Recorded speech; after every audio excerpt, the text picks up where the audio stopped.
Cancer प्रकार मार्गदर्शन भाग 8 वैद्य दिलीप गाडगीट। हम लीवर कैंसर देख रहे थे। अगले चरण में यह मामला अधिक परेशानी भरा हो जाता है। यदि यह हेपेटोसेलुलर कार्सिनोमा HCC है, उसके लिए एक रक्त मार्कर उपलब्ध है।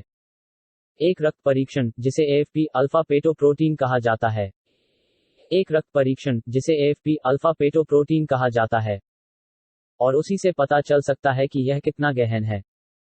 सामान्य मूल्य 40 है, वास्तव में 10 संभवतः है। लेकिन अगर यह 1000 से अधिक हो जाता है, तो यह कैंसर होने की अधिक संभावना है। हमारे पास एक उदाहरण था जहां एक रेडियोलॉजिस्ट के ससुर को कैंसर था, और रेडियोलॉजिस्ट ने खुद एक सोनोग्राफी की और यह खुलासा किया कि उनको हेपेटोसेलुलर कार्सिनोमा है, और हमें इलाज के लिए लाया। जिगर सूज गया था, लीवर बड़ा हो गया था, लक्षण गंभीर नहीं थे, हल्का पेट दर्द था। हमारे साथ काम करने वाले एक ऑन्कोलॉजिस्ट ने कहा कि मुझे बायोप्सी का सबूत चाहिए था, जिसके बिना मैं आगे नहीं बढ़ सकता था। रेडियोलॉजिस्ट ने कहा कि मैं बायोप्सी नहीं करूंगा, कि इससे केवल बायोप्सी होने का खतरा बढ़ जाएगा। और मुझे यकीन है कि यह कैंसर था। वहां दोनों में बहस होने लगी। तो मैंने कहा ठीक है, दूसरे तरीके से मार्कर तय कर सकता है। ऑन्कोलॉजिस्ट ने तब आपको बताया कि कम से कम अल्फा पेटोप्रोटीन करें। वह मान 40 पर आ गया। ऑन्कोलॉजिस्ट ने कहा कि इसे कैंसर नहीं कहा जा सकता है, इसलिए हमने कहा कि इसे कैंसर के रूप में नहीं मानना ठीक है। अर्थात हमारा शोध आपके लेखन में चल रहा था और प्रोटोकॉल के अनुसार इसे बायोप्सी प्रमाण के रूप में लिया जाना चाहिए।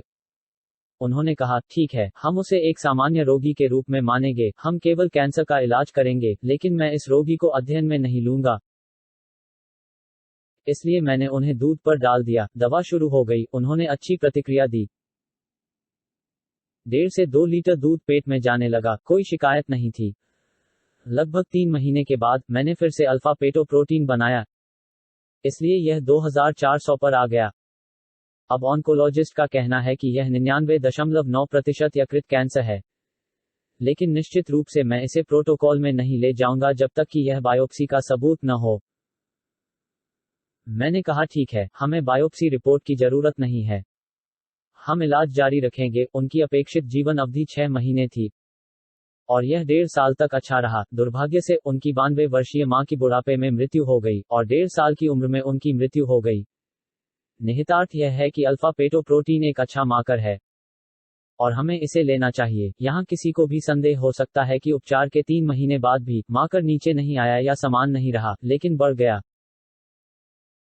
एक हिस्सा है जहां रोग की वृद्धि और प्रतिरक्षा की वृद्धि समानांतर होती है, और इस वजह से भले ही रोगी को चिकित्सकीय रूप से ठीक किया जाता है, लेकिन उसकी जीवन की गुणवत्ता अच्छी है और रोग प्रगति पर है।